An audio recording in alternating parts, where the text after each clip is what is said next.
Hello, I'm Damon Melcho, and today I want to talk to you about my food journey. But today is Food Journey Clean Water.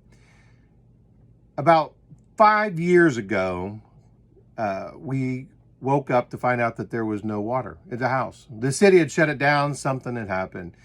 And it was amazing the chaos that caused in our household because we had just been so conditioned to be able to turn on the water, and we've got it. And after the city turned it back on, it came with a boil advisory. So I'm like, are you kidding me? I mean, we're thinking we should never have to worry about water, right? Guess what? You do. So I started to do some research because I wanted to be in a position as a prepper to know that I have an unlimited supply of water. Because here's what it boils down to, what they call the rule of threes. You can go 3 minutes without air. You can go 3 days without water, and you can go 30 days without food. Well, I've already decided I'm not into the whole air purification. If we're going to get a dirty bomb or whatever, I'm just going to breathe deep, flip you off on my way out. I'm done. But water and food, not a problem. Fasting.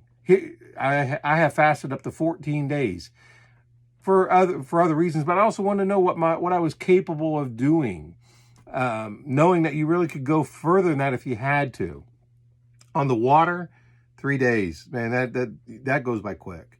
So I created what I consider to be an off-the-grid version of how to make clean, potable water out of any water source. I have filtered water out of the sink. Now, why would you have to do that? Here they are, you got a boil advisory. In my research on what filters to get and how to set this up, I discovered that our water lines, just out of our tapping water across the country, have a chemical. I think it's chlorine 7 or chlorified 7, something like that. I have to look it back up. But this is what they used to treat the water line, or what they treated the water lines with way back when. And our water system is so antiquated that stuff is actually breaking down and it's in the water. It's considered a heavy metal. And there was one time that 0 was tolerated when they tested for it. There's so much in water, not so much in Kentucky where I'm at, but you can look this up, and I'll put a little post on here to show you what I'm talking about. You can do your own research. But now they allow an acceptable allowance of so many parts per million. It went from 0 to acceptable because they couldn't, otherwise they'd have to shut the water down. So call me crazy. My information might be wrong, but I was starting to filter my tap water. I drank snow. Once I had this done, I melted snow for a month. Literally, that's all I drank. I wanted to be able to say I drank that. I melted it, purified it. And I'll tell you what, you think snow's clean, that white, pretty stuff that comes down? When I melted that into buckets in the house and then used that water through this 3-step process, holy cow, was I amazed at how dirty snow was. Now, granted, this was off of a main road. Who knows what was coming off of vehicles and whatnot. But snow is not dirty. And we used to eat that as kids. I'm like, not cool. I've filtered pond water. My big thing right now is rainwater off the roof. But here's what you got to worry about that. I mean, you got birds and animals. They use the roof to sit on, and you've got feces on there. So really, when it rains, it's washing all that stuff together into your bucket. So don't think that rainwater off the roof is the cleanest version. It's not. This system will kill all the bacteria, pull out all the metals that I'm aware of, and put nutrients back into the water. And it's gravity fed. That's the deal. You don't have to rely, once this is set up, you do not have to rely on anybody other than having access to a clean source. And these filters are good for thousands of gallons. It's said that you need 1 gallon per person per day. So that gives you an idea, depending on your household, how much you want to be able to filter. So watch this. It's a 3-step process. The first step goes into 3 food-grade 5-gallon buckets. It's a drip system. Once that's done, it goes into another filter system. And then the final system would actually adds nutrients back to the water. And that's my water source. I do believe that this video, hands down, is going to be one of the most important videos I've ever made. The food journey quest, it's fun. It's neat to know, really what God gave us out there. There's so much more than what I call the 4 food groups. beef, chicken, pork, and fish. But when it comes to water, if you don't have it, none of that stuff matters. So stay tuned. I hope you enjoy. And at the end, I'll tell you again, if I can do anything, if interested, to help you get set up for something like this, feel free to reach out to me, whether you live next to me, near me, know me, or from afar. I've got some ideas in all those cases, how I might be able to get you started on your path to a program that's going to make you comfortable and knowing what your limits are when it comes to filtering water.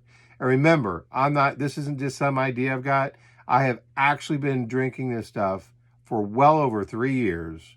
I've never had an outbreak. I've never had to get used to it. It's some of the best drinking water you'll ever have. So stay tuned. Hope you enjoy. Talk to you in a little bit. All right, all I do, I just take a 5-gallon bucket right off the roof, fill her up. Have water in no time. Some people use rain barrels. They'll fill up pretty quick too. Don't worry about any of the debris that gets in there. A lot of people say, you know, you got stuff off the roof. That'll all clean out. Once you have your water source, and in my case, rainwater, right off the roof, what I built is a 3-step process, gravity-fed filtration system for my water. I'm told it's overkill, but I'd rather be too much than not enough. So what I have here is 3 5-gallon food-grade buckets. And in the first bucket is nothing more than a ceramic filter. That's this filter right here. And you can see all the solids and nasty stuff that come off that. That filters all the big parts out. And what it does at the bottom, you drill a hole in the bottom, you screw it on, and it just drips down into the next bucket. I put a hole right in the lid, and in the next bucket is an Alexa Pure filter. Now these are pretty expensive filters, but what they do, per the directions here, they'll filter out more than over 200 waterborne contaminants, including heavy metals. I like that feature. Also, at the bottom, it drips right out into my next pan or my next bucket. And then this is the water that I'll take to phase 2. Nice, clean water.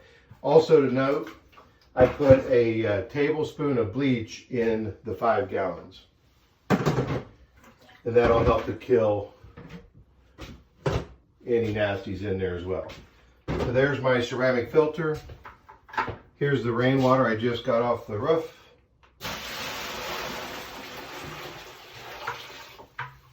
I just pour it in like that. Let it set. This is pretty interesting. Look at this. You see this stuff floating in there. I mean, literally there's, yeah, well, we don't want to go what's in there, but that's what we do. And then my bleach, I just take a little squirt.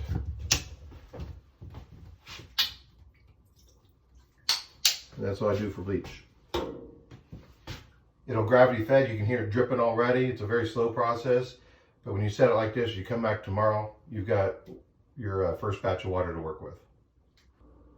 Okay, earlier this morning, I put my rainwater into our 5-gallon food grade bucket. This first bucket had the ceramic filter to take out all the solids. The second bucket was the Alexa Pure filter that removed heavy metals and other contaminants to the water. So down at the bottom, I have my first batch of water for phase 1. Phase 2 is the stainless steel. And inside of here, I've got these 2 Berkeley filters. And what they are, they look like a carbon filter. Just like that. And what they say they remove is viruses, waterborne pathogens, bacteria, and contaminants. So again, I've probably already done that here, but I'm okay with overkill. So I'll pour this water into here, and as it goes down to the bottom, it's phase 2 water. So all I have to do with my bucket,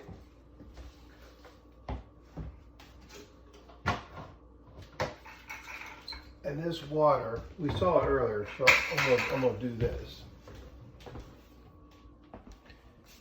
You see, amazing how clean that is.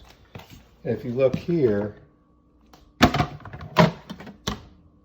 that's what we started with. And we're going to pour this into the stainless steel.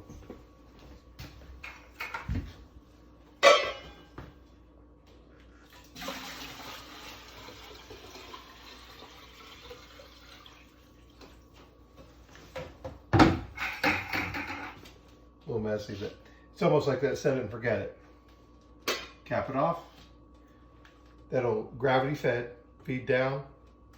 And when that's done, I'll show you phase 3. Phase 3, making your own water. So we started off with the 5-gallon food grade buckets. We filtered rainwater. Yesterday we put that filtered water into this container that's got the 2 cartridges that looks like carbon filters.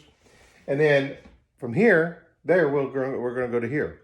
And what this has another ceramic filter, which I don't believe really serves a purpose, but underneath of it is a cartridge filter. It's got 5 layers to it. It's got activated charcoal, mineral sands, activated charcoal and mineral sands, different type of sands. And at the very bottom, you might be able to see that round disc. That is a stone plate, which also puts minerals back into the water. So apparently when you filter the water like I'm doing, it takes everything out of the water, including the stuff that's good for you. So these minerals are put back into the water after you filtered your whatever water source that you have. When I'm done, when this fills up, I've actually taken, we've all had Slim Fast or seen Slim Fast. These are the Slim Fast bottles. I felt like these were food grade bottles. So I stripped the labels off, clean them out, and this becomes my my water source. So I've got 15 or 20 of these I keep full. So whenever I want water, I can grab a bottle of water, which is my water. Hey, I hope this helps. I totally believe that everybody should know about this, have some type of a version of an off-the-grid water, be able to make your own water, clean your own water. Because if that water ever gets shut off, what are you going to do? You can, as I said before, you can go 3 minutes without air, 3 days without water, 30 days without food. The 3 days without water could be pretty tough. You don't have to worry about that. These filters, if I'm not mistaken, that I've got in my house will allow 10 to 15,000 gallons.